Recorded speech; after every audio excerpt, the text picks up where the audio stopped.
What's happening, hardscapers? This is episode 14 of the How to Hardscape podcast, where we talk to you about how you can start and grow your hardscaping business. Tune in every week as we cover a subject and interview industry leaders on how you can grow your hardscaping business, from new installation methods, techniques, tools, marketing, financials, and so much more. This week, we are joined by Frank Bourque, who is a landscape business coach and consultant who talks with us about improving efficiencies in your business, from identifying the inefficiencies as the leader and the tools that you can invest in to improve efficiencies on site. You can catch Frank doing the Hardscape live demos at Landscape Ontario Congress, January 7th to the 9th. You can also join the free Landscape and Hardscape Summit that he has going on at landscapehardscapesummit.com, which is an online summit event from January 13th to the 15th, covering a wide range of landscape and hardscape business topics. This is something that you're definitely going to want to sign up for, so get on over there to landscapehardscapesummit.com to sign up and show Frank some love while listening to the show if you find some value in it by screenshotting the show and sharing it on Instagram, tagging him. He is Frank_Bourque over there on Instagram, and just show him some love. And let's jump right into this interview. Today we are joined by Frank Bourque. He is a landscape coach and consultant who will be leading the Hardscape live demo at Landscape Ontario this January, and leading the Landscape and Hardscape Business Success Summit, which we'll be talking about later in this interview. Frank, thank you so much for joining me here. Oh, it's a great pleasure. Thanks for having me, Mike. Frank, let's just get started to get to know a little bit more about yourself and how you got started in this industry and what brought you to this point. About 22 years ago, I started working for a landscape company in the eastern part of Canada, so Moncton, New Brunswick, and I was fascinated about working outside. I just wanted to do as much as I could, work as many hours I could in a week, especially in the summer, just to make some extra money. And then it became paying for my university studies. But then it kind of grew on me. I love landscaping, even though I did a bachelor's degree and, studied psychology and worked in a totally other field, working in a prison for many years, doing group therapy with inmates. My passion was really around landscaping, working outside. And so I grew this business and made a few acquisitions. And around 2008, 2009, I was actually involved with 3 other owners in a big business, over 100 employees, and then the economy crashes. So what I needed to do at that point in time was really take a look at where I wanted to go, because it was a hard time for everyone. We knew we couldn't stay the way we were doing the things we were doing. So we basically went from over 100 employees to less than 20. And I had to put all my focus. I knew if I was going to survive, I had to put all my focus on making it as efficient as possible. So I tried to learn from the best, leverage the best technology at the time, and make the best of it. And that's exactly where it led me today to what I do now. Is I was able to manage to keep that business going, become more and more profitable. It took about 2 to 3 years, but we actually made more profit and more revenue from just using proper technology, proper tools, making the proper changes, training the crews properly, and just getting things in the right direction with the right focus. So today, I'm hoping to share some of what I now help clients with, which is how to grow a more profitable and efficient business. And if we look at 2020, that's just around the corner, it's really about just going back, taking a look at what's working in your business, what's not working, and doing more of what can actually be helpful for you, your employees, the team, and the business as a whole. Obviously, it's a very fitting episode to have come in at the end of the year here for business owners to look back on the year to, like you said, see what's working, what's not, and what they can improve on in 2020. So let's just get started here and jump into what can business owners kind of focus on in 2020. 2 main points I want to make today is, first, as a leader, as the CEO or a manager, most likely most of the people listening today are in that type of position or want to be. What I would say is we're going to take a look at where to focus your energy if you are a leader, and what could be very beneficial to you in terms of time management, because time is what we bill to our clients. That's what we go out. We spend 8 to 10 hours every day working, doing things. If only a part of it is actually efficient, productive, you're probably actually just wasting a big part of your work life doing things that you could put in place and just become way more efficient. So first things first, for leaders, CEOs, managers, we'll take a look at some of these tips, how to become more efficient. And then for the crews, tools that they can use and tools that are worth investing in. Because when we take a look at some of the tools out there, there are tools that make more money than they actually cost you. So for a business owner taking a look at the cost, there's real value in actually doing the math, running the numbers, because these tools will actually make you a ton more money than what they actually cost. Awesome. Yeah, let's jump right into it. We love talking about efficiency here on the podcast, and talking about what the tools that you can invest in your business to run a profit, but also what the leaders can do in the business with the time. So let's just jump right into it. Well, if you look at the big picture, when people call me as a coach, it's not because things are going well or necessarily great. They may have a lot of systems in place and great employees, but chances are they're probably growing as an organization and they want to get better at it, because the faster you're growing, the more things you usually have to put in place, or the more challenges that you may experience. So, a typical day in a business can look a little bit like this. I know I've experienced it. I know when I go and visit businesses, landscape businesses, I see this all the time. So a typical day, the big picture is when they start their day, I show up and the business owner shows up. They take a look at what's going on. Well, oftentimes you'll see people walking around the shop. They're loading up the trucks. Oftentimes it looks like half of the people are on a break and things are not moving fast. Then you have the crew that leaves and forgets the plan or important information. So they have to call, which slows them down. They get on site, they unpack, but then they don't start until the foreman is ready. Then you have two guys who start working. Another is not doing much because he may not even know what to do, or he doesn't know how to do it. Then the other crew members may take a look at the work that the new team member has done, and they have to redo the work because it wasn't properly done. And they go through a whole day going through all these steps along the way, at which they may repeat day after day after day after day. And when we don't take a look at what we're doing, or actually take a look at how much time it's taking us to do it, oftentimes there's a lot of wasted, unnecessary actions that actually take place. And when you do the math on this, it's surprising. It's even scary how much time is wasted. And I always give this example because when I take the value of 1 hour, so for someone who, let's say a foreman, I get the question all the time, how can we grow more efficient, even if it's just 10 or 15%? Well, I come back to the value of time and the value of 1 hour. So for any business, if we take a look at 1 hour, what it's worth, if we waste 1 hour, that means that the company is actually not only losing the amount per hour that they pay for their employees, but they actually lose on the time that they have to, there's nothing being accomplished during that time. So they actually have to work another hour to make up for it, just to be back at square one. So if the company has to bill out $50 an hour, that's just an average, could be way more, it could be less.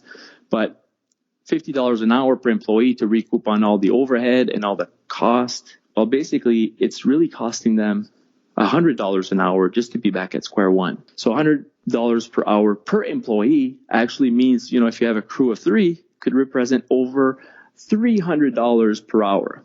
That's usually as a minimum for a crew. So if you take a look at 1 hour per day wasted, that would represent $300. If people waste an hour per day by 5 days a week, that could represent times 5, it's $1,500 a week times, 20 weeks, it could be 30,000. If you work 30 weeks per year, it could be $45,000. So all these things, that we waste time on, like forgetting tools or removing materials on site, fueling at the gas station, extra long breaks. That's a hard one to monitor sometimes, but extra breaks, it could be smoke breaks. It could be being on social media, for people who have their phones all the time, going back and forth. If you take a look, if a foreman, a manager on site starts taking a look at how much time, where they're putting their time, they will discover that it's thousands and thousands and thousands of dollars every year that go out. And in average, when I meet up with companies that do, between 500,000 to $1 million, we can uncover at least from anywhere from $50,000 to $100,000 of money that's just going into wasted time, unnecessary actions, and some of the examples that I've just given you. So one of the most important things that a business owner or a manager, a crew foreman could do is start tracking this wasted time.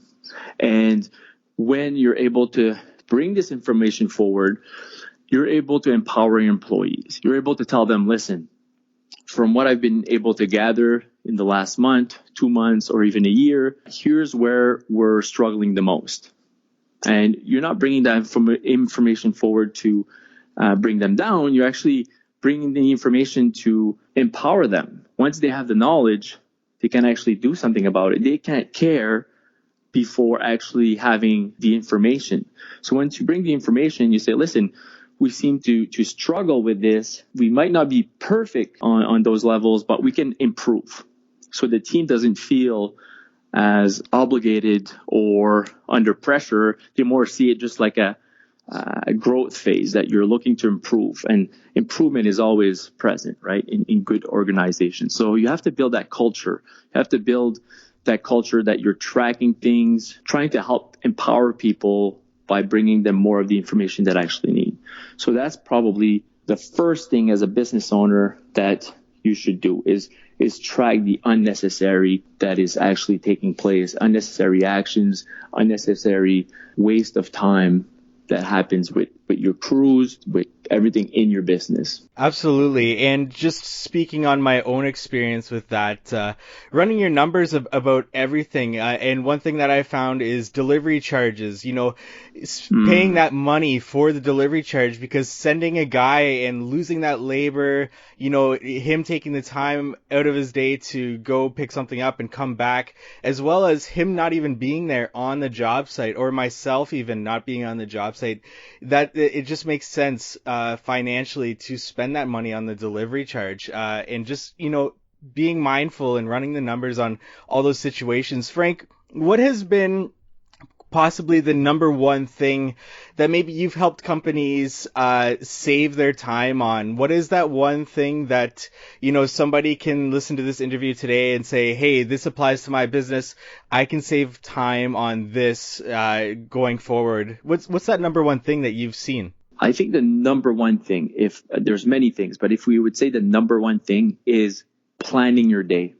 Because if you have a foreman that plans the day for the crew, it means that he may be eliminating a lot of wasted time because people don't know when to do it, or even just what to do at what time. But when everything's planned, including what you just said, the materials, who's going to get it, or when is it going to be delivered, who's going to deliver it, at what time, all these little details that sometimes slows down the whole crew, the production, because there's a lot of unknowns. So you eliminate the unknowns by planning. It's amazing. And a simple tool that we use is actually an app called the 4 o'clock 4. And the 4 o'clock 4 is an app that asks you basic questions like, what have you done today? What are some of the challenges? Do you need more materials? All these little questions help the person plan, but they don't do it the morning of, they do it the day before. So planning the day before in advance really helps to create a picture for the next day. And oftentimes when we get people in the habit of planning the day before for the next day, we realize that not only It gives them a few more hours to anticipate some challenges or things that they might not think of the morning of. They're just better prepared overall. That increases just the overall satisfaction of the other employees as well, because they know what to expect. When people know what to expect, they're better able to also plan and to also be better able to help in the way that people want to be helped with the crew. So that would probably be my number one time saver, is just planning. But then, in the second half of this interview, I'd love to share some of the tools that will also save a lot of time. But planning is my number one thing. And there's a lot of different tools out there to help to better plan. I know for one thing, I'm not a planner. I'm typically, running at the seat of my pants type of person. But those tools, like you said, that app, just implementing that would definitely help for sure. Now, you talked a little bit about tools that you can implement in your business that you can invest in that'll save you money and time. Do you want to talk about those right now, or do you have anything else you want to talk about in terms of the leaders, what they can do? Yeah, I would say just before going into the tools, some of the major things, the major focus that has to take place in any landscape or hardscape company is we're always told to do more of this, more of that, implement more systems, more processes.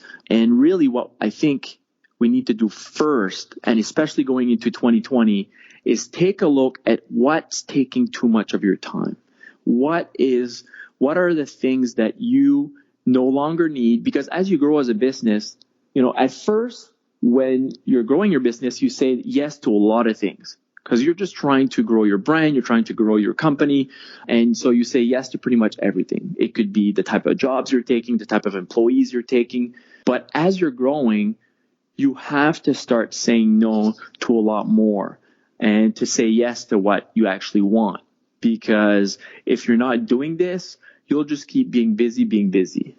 And that's one of the most destructive part of owning a business, is always saying yes and never realizing that in order to grow, you have to say yes to the big things and no to the small things as you're growing. So at first, yes, it's important to take what you can get at first just to get going. But as you're growing, it's more about saying no and simplifying the business.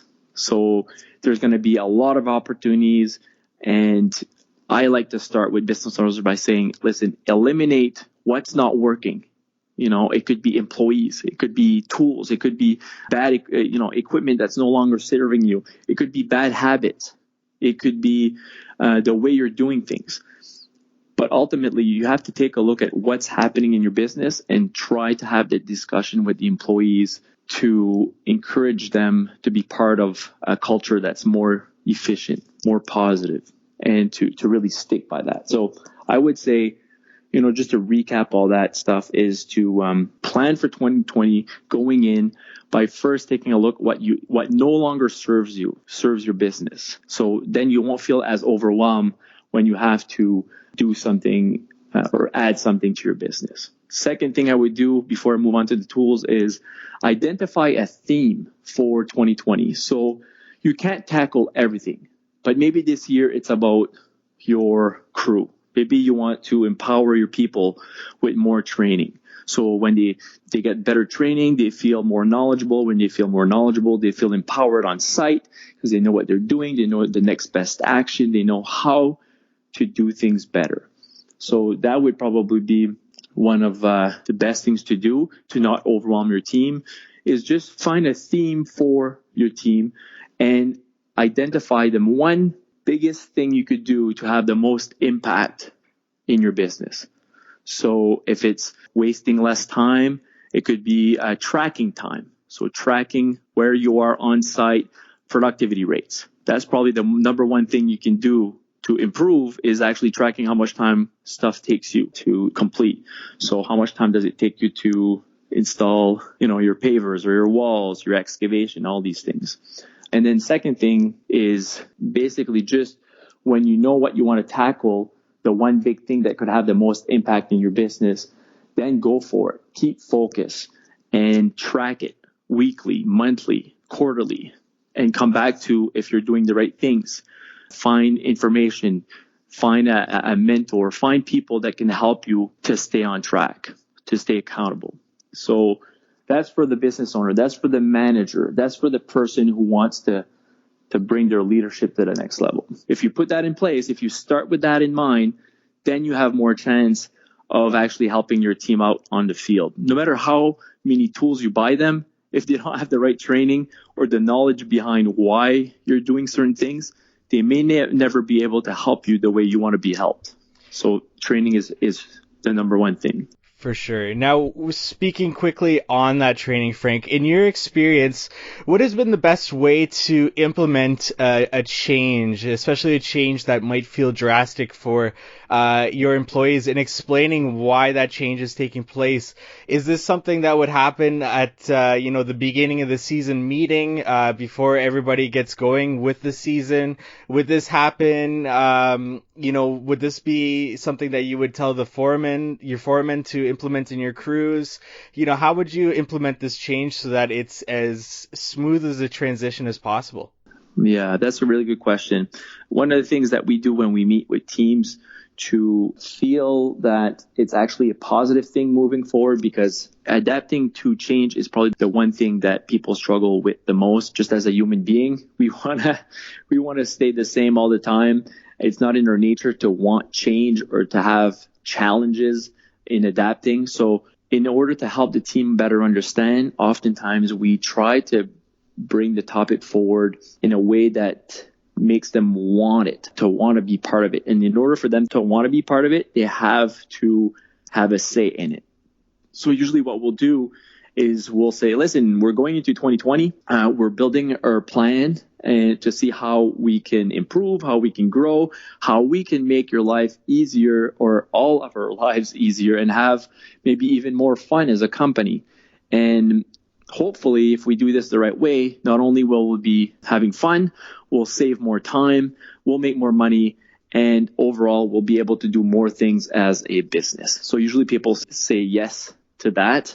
And then we say, okay, the second part we need in order to make this successful is have you be part of it. So once we get their buy-in, oftentimes the only resistance that we get is like, are you going to ask us to do more work? And then we'll say the exact opposite. We'll say, no, actually, we want to take a look at what we can eliminate that's going to save us more time. So then that's the second positive. So people go, wow, great. All right, well, if it's going to actually save me time and not waste more of it because I have to do more for less, then great, I'm part of it.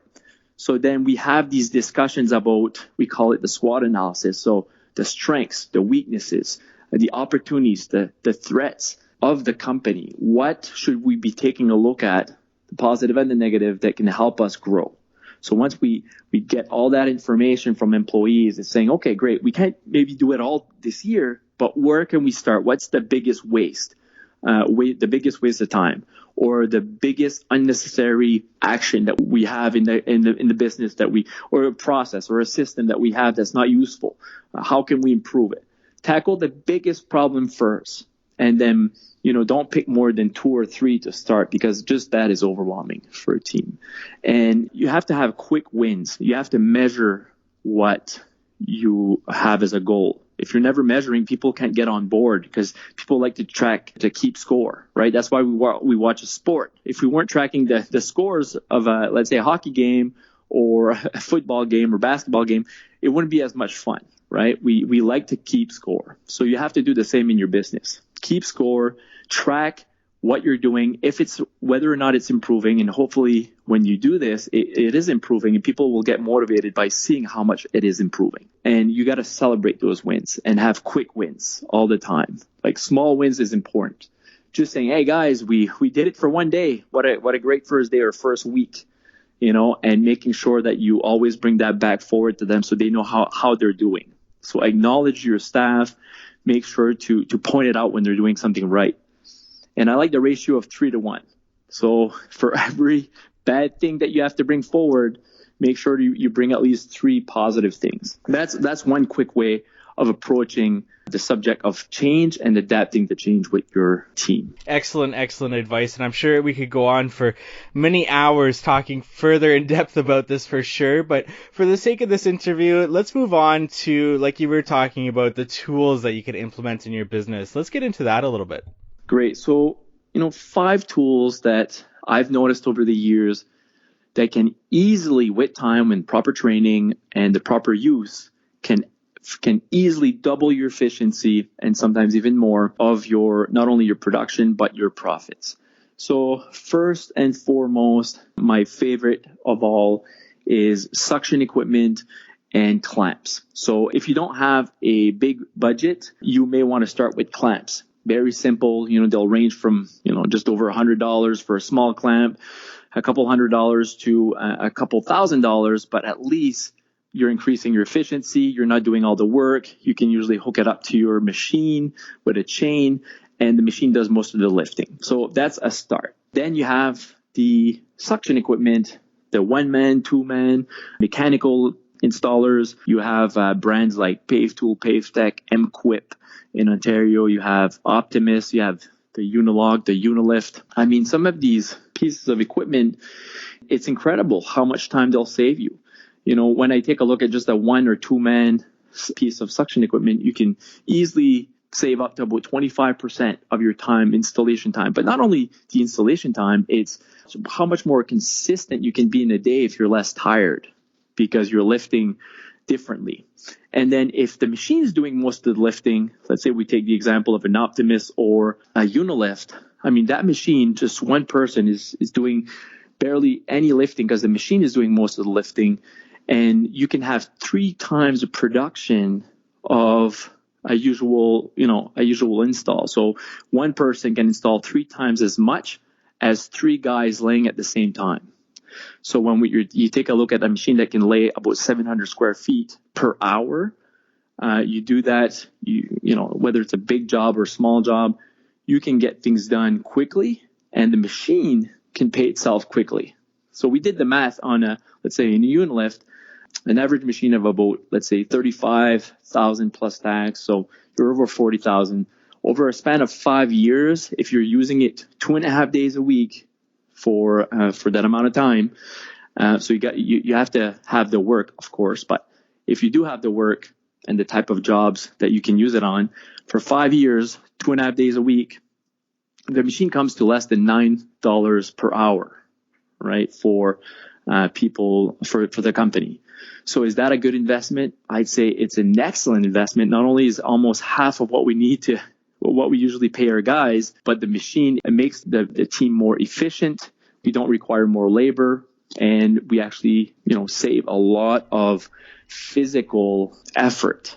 So the team actually is not only more efficient, they're usually more happy and satisfied at work to have their proper tools. So that would be my number one is the suction equipment and the clamps for lifting heavy, pavers, slabs, stones, walls, all these things. And yeah, that's such a great tool. We actually had the guys from MQuip on the previous episode to talk more in depth about these and how they can work to your advantage in your business, from everything from, retaining employees to, making their work easier, like you said. So awesome tool. How about number 2? Yeah. So, I mean, it's a simple one, but it's often overlooked, but cutting is usually a huge part of the work, especially in hardscapes.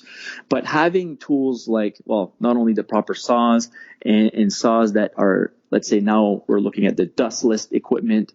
So, have tools like IQ Power Tools that offer excellent quality and tools that we can use, a variety. We also have marking tools. Because when we're using marking tools for saving time for cuts, layouts, these simple tools, again, you can find them online, PaveTool, PaveTech, they sell all kinds. But when you're able to mark your lines quicker, faster, more efficient, you're spending half the time that you usually are if you have to do it by hand and a measuring tape all the time, instead of just having the proper unit that just gives you the specificity, what exactly you need it to do for you. So just marking tools, great marking tools can save you a lot of time. The third one would be tilting bucket. on an excavator, a mini excavator for faster excavation. So I don't know if you've ever used one or seen one, but that's a tool that people oftentimes think it's a luxury. But for hardscapes, when it comes to excavation, and by the way, the excavator, in my opinion, is probably the most important piece of equipment that someone can own as not only as a landscaper, but as a hardscape professional, business owner, is because it just increases the efficiency so much. But the bucket itself, we've run some numbers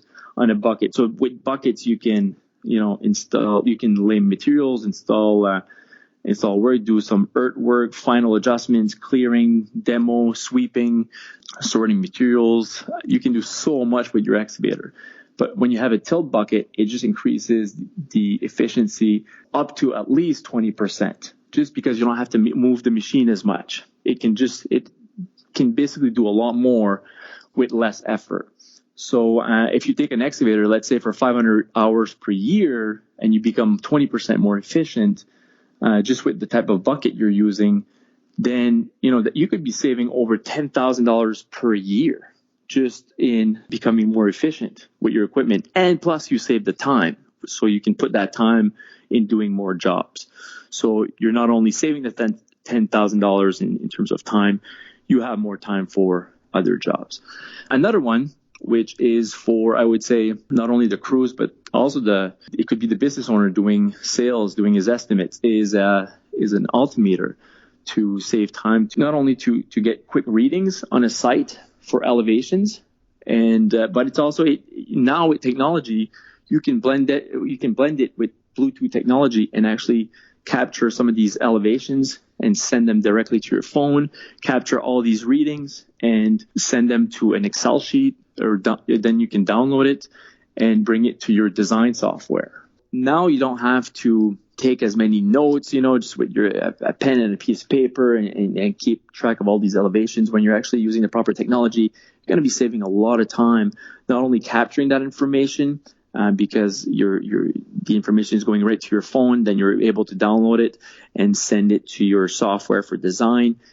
That whole process just becomes more efficient. And if you're saving 1 to 4 hours per week with all these different tasks that you can do, just with that one tool, that may represent up to over $9,000 a year, right? Just from 1 to 4 hours per week. So it's probably an average of like 2.5. And then software. So we underestimate the importance of software for keeping track. We talked about it a little bit earlier, but tracking your numbers, keeping score of what's going on in your business, to be able to compare the information, the actual numbers versus the estimated numbers. So when you have the proper software, you're able to track your project details, the customer management information, work schedules, budgets, productivity, profitability, everything that has to do with becoming better as a business, as a team. So there's softwares like LMN, Boss LM, Service Autopilot, Jobber, Aspire. They all offer different options that can be very, very useful to just getting started. And if you're just getting started and you want to try out, maybe a free version to see if it's for you, if it's what it's all about, well, LMN offers a free version to people who want to get started with budgeting. I mean, over 90% of businesses out there don't even operate their business with a budget. So when you're able to create a budget for free with professional software, and you can actually get assistance from them, you can call them up. They'll help you out if you're having any issues. But basically go lmn.com and you can download that free version, get a login and get started.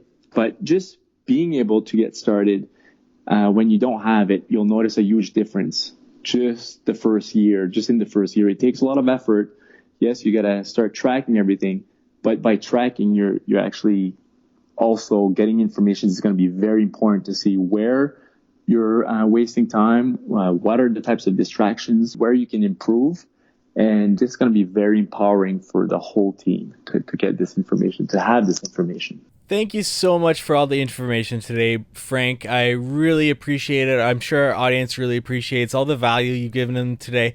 Can you just give us a short little summary of everything that we've gone through today? I know we went through quite a bit. So a summary of the first part of this interview as well as the last part getting into the tools? In summary, there's two main things. I'd say as a leader manager, you got to focus on what are the distractions of the business? What is keeping the business? What's dragging it down? And what's holding it back? And then once you can figure out what are the biggest struggles in terms of time, then you can start doing something about it. And second, to really take a look at how you're doing things, how you're doing your installations, what could have the biggest impact in terms of not only the team, the way they do things, but also the tools that they use, maybe where you need to invest, and maybe you have equipment that you need to get rid of and evolve with time and the new types of technologies out there. So that's my advice. I hope it can be useful. If I had to finish with one thing, would be starve your distractions and feed your focus. There's a popular podcast that I like by Craig Rochelle and the Leadership Podcast, and he always comes back to saying this is, when you're able to do this, when you're able to starve the distractions in your business as a leader, and you're better able to feed the focus where you want to go, the goals, then things start usually to get better. So hopefully today that's what we've done, and to help everyone get into 2020 stronger and to have a great year. Excellent advice today on this podcast episode. Thank you so much, Frank. You mentioned LMN software. We also have an episode with Mark Bradley interviewing him about the LMN software and all its capabilities. Frank, thank you so much once again for joining us here on the podcast. Thank you so much. And I invite people, if you have any questions, you can reach me at frankbourque.com. There's a free summit coming up online from January 13th to the 15th. You can register for free online. You can watch the whole thing from home. For those 3 days, it's going to be free. And it's at landscapehardscapesummit.com. Excellent. So that's landscapehardscapesummit.com. And what can people quickly look forward to if they sign up for the Landscape Hardscape Summit? So the summit is everything to improve a landscape or hardscape business, from budgeting, operations, efficiency, team culture. And then we also take a look at things like budgeting, tracking KPIs, and all the other things that can help a business, such as marketing, but it's all geared towards landscapers and hardscapers. So hopefully there's something to help the beginner, but just as much as the more advanced companies out there, and business owners and managers and even employees that just want to grow and get more knowledgeable. Thank you for listening to today's podcast. Visit howtohardscape.com for more information on this subject. Let us know what you want to learn about in future episodes by reaching out to us on our social channels, or just send us an email, contact@howtohardscape.com. We would love it if you'd subscribe to our podcast and leave us a review. This really helps us get this podcast out there. We really appreciate everybody that has done so already. Thank you so much, and thank you for all of our listeners. It's really awesome to get your feedback, especially going into 2020. We hope everybody had an amazing holiday season and having an amazing end of the year and an amazing New Year's as we launch in 2020. Thank you once again, and we look forward to meeting with you on the next episode of the How to Hardscape podcast in 2020.